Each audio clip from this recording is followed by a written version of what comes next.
और इसकी संज्ञान मुझे नहीं है। किस आधार पर उनसे काम लिया जा रहा है, इसकी जवाब स्वयं वो देंगी। नमस्कार, आप देख रहे हैं DTV भारत और मैं हूं आपके साथ निर्भय किशोर। बिहार में सुशासनित सरकार है, ये सब जानते हैं, आप भी जानते हैं, हम भी जानते हैं, ये आम बात है।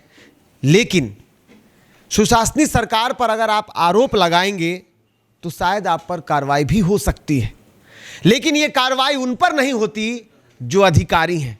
कहा तो जाता है कि जीरो टॉलरेंस वाली सरकार है, लेकिन उसके बावजूद भी विभाग के मंत्री को ही अगर उनके विभाग के बारे में जानकारी ना हो, विभाग के मंत्री को ही अगर किस आला अधिकारी को कहाँ रखा गया है, किस पर क्या कार्रवाई हुई है और कौन कहाँ पदस्थापित है, ये जानकारी ना हो तो क्या समझेंगे आप कि क्या ये सरकार और जितनी बड़ी जिम्मेदारी एक मंत्री के ऊपर होती है, एक जनप्रतिनिधि के तौर पर जिन्हें आप चुन करके सत्ता की कुर्सी पर काबिज कराते हैं, उनको अगर इस बात की ही जानकारी ना हो कि क्या हो रहा है तो क्या समझा जाए? क्या सच में ये सुशासनित सरकार है? आज ये सवाल इसलिए है, लेकिन उस सवाल को बताने से पहले जरा सा आपको एक बयान सुनाते हैं। बयान बीजेपी कोटे से मंत्री जनक राम का है, जिनके ऊपर एक बड़ी जिम्मेदारी है खान एवं भूतत्व विभाग की। बिहार के यशस्वी मुख्यमंत्री नीतीश कुमार जी बार बार कहते हैं कि मंत्रिपरिषद का मैं सदस्य होने के नाते ये बताना चाहता हूँ कि बार बार मुख्यमंत्री जी कहते हैं कि ना हम किसी को बझाते हैं, फंसाते हैं, ना छुड़ाते हैं। और मेरा मानना है कि जो अच्छा काम करता है ये सरकार पुरस्कृत करती है, जो गड़बड़ काम करता है सरकार उसको दंडित करती है। आपकी नज़रों में देखा भी गया है, आपने उसको उजागर भी करते हैं। रही बात खान एवं भूतत्व विभाग में, आपने 3 व्यक्ति का नाम लिया, सचमुच में उनके ऊपर जांच चल रही थी, अभी जांच स्पष्ट हुआ नहीं है। और इसी बीच में सुप्रीम कोर्ट का एक निर्णय आया कि विभाग से नहीं खनिज निगम से खनन का काम होगा, कॉन्ट्रैक्टर बहाल किया जाएगा। उसी कड़ी में वो निगम का खुद के डायरेक्टर हरजोत कौर है और इसकी संज्ञान मुझे नहीं है। किस आधार पर उनसे काम लिया जा रहा है, इसकी जवाब स्वयं वो देंगी जब जांच चल रहा है। मेरे पास कोई संचिका फाइल नहीं आई है, जांच के लिए आया था, जांच बैठ गया, दूसरे जिला में थे, उनको मुख्यालय में योगदान करा दिया गया। लेकिन किस तरह उनसे काम लिया जा रहा है मुझे इसकी कोई जानकारी नहीं है, विभाग के द्वारा मुझे इसकी कोई सूचना नहीं दी गई है। तो मुझे लगता है कि इसकी जवाब जो खनिज निगम का MD है हरजीत कौर, उनसे पूछा जाएगा, वो इसकी स्पष्टता। जांच में अगर कोई दोषी पाया जाता है तो उसको कार्रवाई आप देख नहीं रहे हैं, संपत्ति जांच हो रही है, जेल भेजा जा रहा है। इससे आप ही लोगों की तो चैनल, आपके हर प्रिंट मीडिया, इलेक्ट्रॉनिक मीडिया को भी हम कोर्ट से बधाई देते हैं कि जहां मेरे विभाग में गड़बड़ियां होती है तुरंत आप लोगों ने प्रकाशित करते हैं, देश दुनिया देखता है। उस पर हम विभाग के मंत्री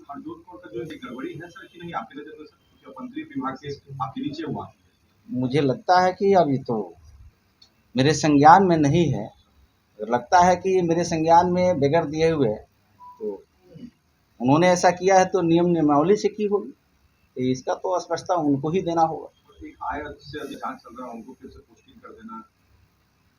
आपके साथ एक बार ये हुआ जब आप पद का ग्रहण कर रहे थे, उस समय ना डिपार्टमेंट की हेड मुझे कार्य है, इस संबंध में मुझे कोई जानकारी नहीं है। उनको अन्य जिलाओं से यहाँ मुख्यालय में योगदान कराया गया, इसकी मुझे जानकारी थी, लेकिन उनसे काम लिया जा रहा है, इसकी मुझे कोई जानकारी नहीं।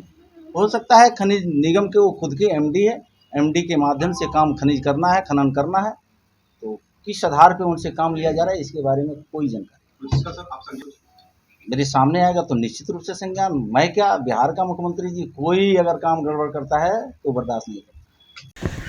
तो सुना आपने, ये सारी बातें आज से नहीं चल रही है, बल्कि लगभग 6 महीने तो हो ही गए होंगे। कार्रवाई हुई, खुद इस विभाग के मंत्री महोदय ने ही कहा था, DTV भारत से बातचीत में भी कहा था कि अब जो भी स्थितियां रहीं उसको सुधारा जाएगा, किसी भी तरीके की अगर अवैध खनन होंगे तो उस पर कार्रवाई होगी। कार्रवाई भी हुआ था जुलाई महीने में। ये एक पत्र देखिए, ये आपके सामने एक पत्र है और इस पत्र में बखूबी कई अधिकारियों के नाम हैं जिन्हें या तो हटा दिया गया है या उन्हें कहीं और स्थानांतरित कर दिया गया है। लेकिन उसके बावजूद भी कुछ नाम हैं और बाज़ाब्ते पत्रांक संख्या भी है। जुलाई महीने में आया ये पत्र और इसमें पत्रांक संख्या 1804 देखिए। एम श्री संजय कुमार, सहायक निदेशक कार्यकारी अपर निदेशक को सहायक निदेशक मुख्यालय पटना में पदस्थापित करते हुए कार्यकारी अपर निदेशक के प्रभार से मुक्त किया जाता है।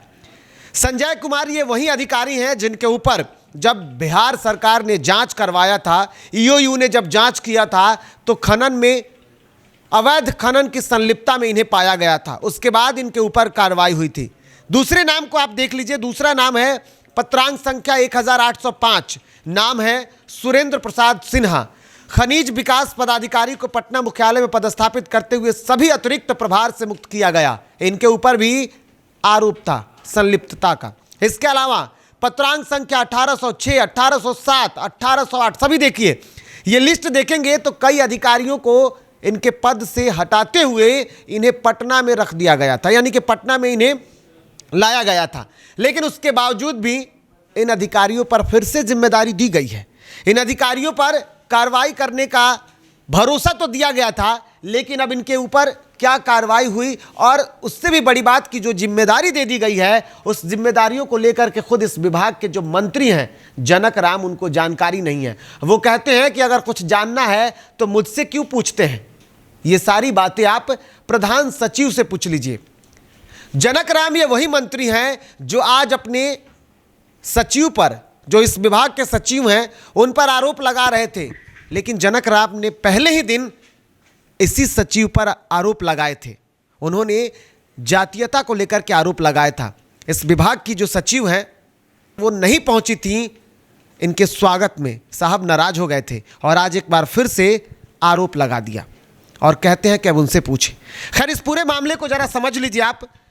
आपको बता दूं ये पूरा मामला जुलाई महीने से शुरू हुआ था। सरकार ने जांच किया था जिसमें से 2 जिलों के SP, 4 SDPO, 1 SDO, 1 MVI, 3 CO और 5 खनन विकास पदाधिकारियों को ट्रांसफर कर दिया गया था।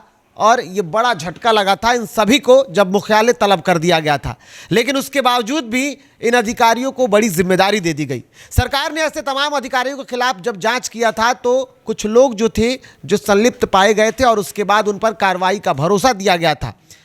इतना ही नहीं, खान एवं भूतत्व विभाग ने इस पूरे खेल को खत्म करने की बात कही थी। अवैध खनन को खत्म कर फिर से एक बेहतर तरीके से खनन को शुरू करने की बात कही गई थी। दरअसल बिहार में खान एवं भूतत्व विभाग एक इनकम का बड़ा स्रोत है, लेकिन अवैध खनन लगातार होने के कारण बिहार सरकार को काफ़ी नुकसान होता है। लेकिन उसके बावजूद भी सबसे बड़ी कार्रवाई इसी विभाग में हुई थी, ऐसा विभाग के मंत्री ने कहा था। लेकिन उसके बावजूद भी आज स्थितियां जस की तस बनी हुई हैं। मंत्री साहब कहते हैं कि सचिव से पूछे और सचिव तो सामने आते नहीं हैं। सचिव महोदया अब तक अगर देखेंगे तो मीडिया के सामने नहीं आती हैं। मुख्यमंत्री के काफ़ी करीबियों में उनकी पहचान है और ये सारा खेल चल रहा है। जीरो टॉलरेंस कैसे कहेंगे? क्या यह सरकार सच में जीरो टॉलरेंस पर काम कर रही है? अब आपको बता दें, अवैध खनन को लेकर के इस पूरे मामले में 2 एसपी से लेकर 4 एसडीपीओ को, 1 एसडीओ को अब तक सस्पेंड किया गया। उनमें से ज़्यादातर के घरों में ईओयू ने छापेमारी की। आय से अधिक संपत्ति भी बरामद हुई। भूतत्व विभाग के पदाधिकारियों का काम बालू के अवैध खनन को रोकना था, लेकिन सभी ने इसमें संलिप्तता दिखाई। लेकिन आज सबसे बड़ा सवाल ये उठता है कि क्या इस विभाग के मंत्री जो मीडिया के सामने आते हैं वो कहते हैं कि कोई गलत काम नहीं होगा अब, लेकिन वही दूसरी तरफ ये कहते हैं कि उन्हें इस बात की जानकारी नहीं। क्या ये स्वीकारात्मक शब्द हैं कि एक मंत्री को इस बात की जानकारी नहीं हो कि उनके अधिकारियों पर कार्रवाई हुई, उन्हें कहाँ रखा गया है, और अगर उन्हें रखा गया है या उन्हें सस्पेंड कर दिया गया है तो उन्हें इतनी बड़ी जिम्मेदारी फिर कैसे दे दी गई? सिर्फ खनन ही नहीं बल्कि बालू खनन और पत्थर खनन की भी जिम्मेदारी दे दी जाती है और जानकारी नहीं। सरकार सिर्फ सुशासनी सरकार कहती है। लगातार सरकार पर आरोप लगते रहे हैं। खनन को लेकर तो बड़े आरोप लगे, लेकिन उसके बावजूद भी अगर अधिकारियों की इस तरीके की संलिप्तता है तो फिर इसके लिए दोषी कौन है? क्योंकि मंत्री कहते हैं सचिव, सचिव कहेंगे अधिकारी, अधिकारियों पर कार्रवाई भी हो रही, तो दोषी कौन है? बड़ा सवाल है और आपसे हम जवाब जानना चाहेंगे।